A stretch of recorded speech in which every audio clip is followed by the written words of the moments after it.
If you asked how difficult it is to get to the Queen's Plate, we had a horse of our own by Tajabo. We sat around and did the post position draw, and it was very, I was excited. And he was our own horse. And then the next morning I came in and his feed tub was full. He hadn't eaten a thing, and he had never left food in his life. And so we had to scratch. It's a really difficult road.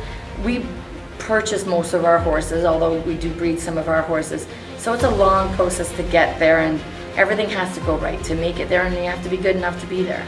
I think the big storyline is the Attard family. Kevin trains possibly 4 or 5 that may run in the Queen's Plate. Of course, his son Joshua owns Keep Grinding, trained by Kevin's father, Tino.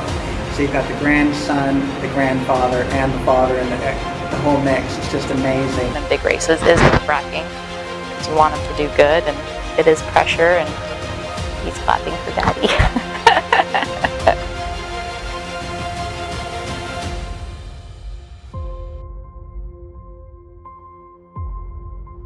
Years back, I ran a horse called John the Magician, and I was in the paddock, and I was just a horse lengths away from the Queen. It's tough because you're under some pressure when you've got a nice horse to go in the $1 million race at Queen's Plate, unique race in Canada. You're a little bit more horses under the magnifying glass, a little bit more, as much as you can, because you got to fight that Murphy's Law, so to speak, that everything stays 100%. You've got grooms and jockeys and owners especially and whatnot invested money, and you're so excited about that day that you got to be on top of things more than ever. The emotions in the Queen's Plate were quite tricky because at the minute A Bit of Gold popped out of the gate, he wasn't the same horse that he had been in the plate trial. And I looked at Todd when they came by the grandstand. I looked at my husband and I said, he's in trouble today. He's not on his game. I think he realized that he was in trouble quite early on and started riding, and he rode from the 5/8 full hard all the way, and was still coming at the end, but just didn't quite get there. The Queen's Plate.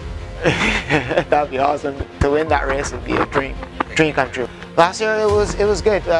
Cole Bennett gave me a true belief to ride in last year's plate, and it was nice. The experience was good. They didn't have a crowd and stuff, but this year it'll be a little different, and it's good that Catherine gave me the opportunity to ride her horse, take a chance. It would be maybe a relief to sort of put it behind and move on. It's